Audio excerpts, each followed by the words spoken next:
Hi, how are you all? I thought that I would finally do a video about how to read the cards, the Path of the Soul Destiny cards. Many of you who've been to my site, fractalart.ca, have written to me asking me, how do I read the fractals? How do I get beyond the book and to use it? And you're going to hear lots of little clicking sounds as we're taping today because my puppy is in the room with us. So he likes to be a camera hog. Anyhow, so to start with, each and every one of the cards contains fractal artwork. And I've done all the fractal art myself. Now, fractals are a type of mathematics, geometry to be exact. And everything in the natural world is created from fractal geometry. Everything from coastlines to the trees to us, our bodies, even our DNA is fractal. And fractal means self-similar at all levels.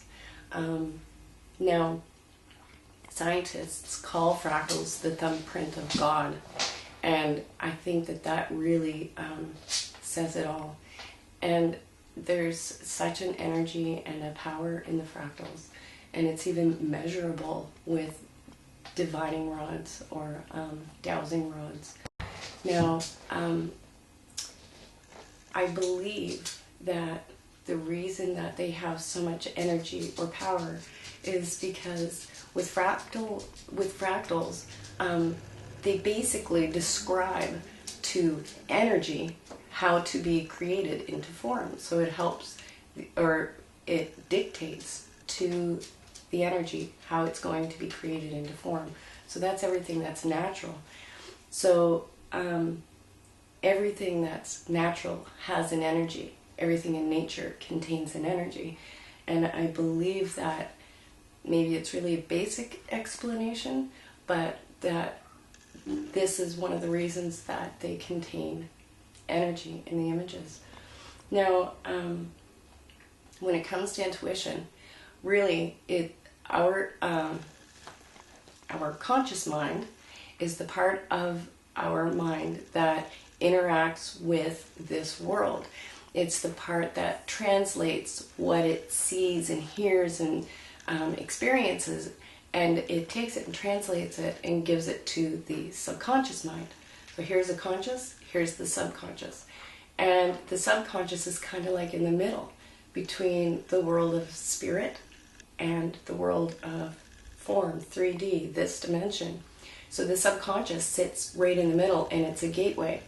And that's why when people are in hypnosis, they can experience past life regressions, future lives. They speak to departed ones or spiritual beings, because they're sitting at the gateway where they can talk to both worlds. Now, the thing with our subconscious mind is that the subconscious speaks a certain language, and it's not the language that our conscious mind speaks.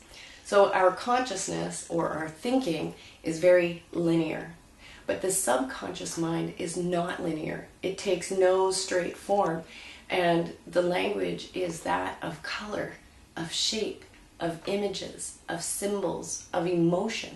That is the language of the subconscious mind. So, naturally when we dream, it's all symbolic, because that's the subconscious speaking to us or releasing or whatever it's doing. Meditation and hypnosis are basically the same thing. We're moving down into deeper levels.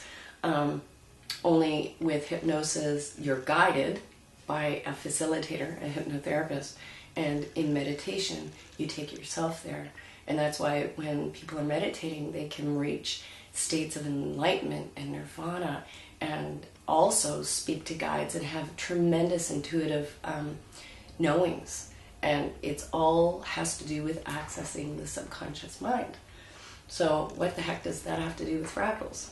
Well, it has everything to do with fractals, because fractals are color. The images evoke feelings and emotions, and there's symbols contained within them.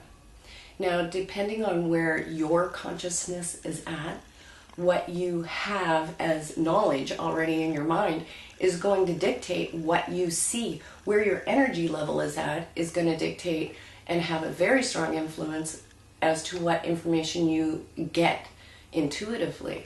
And I'm certainly not saying that there's any levels that are better than others. They're just all different. So the fractals contain energy. And within energy is a tremendous amount of information if we can tap into it. So we usually tap in at the level that we are at.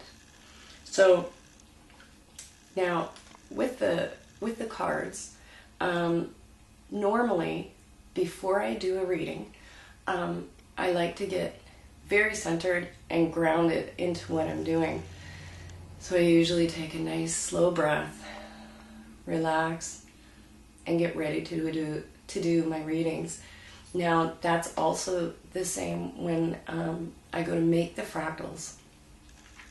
When I'm going to make a fractal, I sit down and I meditate, usually between 20 and 40 minutes. It really depends on the day and how much of a monkey mind I have. And I meditate until I feel connected to that source. And when I meditate, it's always through the heart center. It's not through the third eye or the crown to make this intuitive connection or to make this higher realm connection.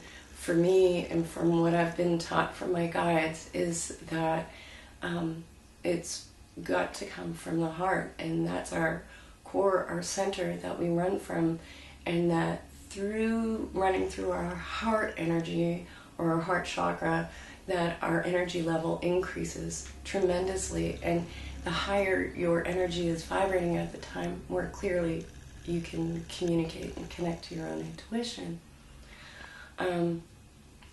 So I always take the time to sit and get grounded and centered in where I am. And I actually do read my cards very often.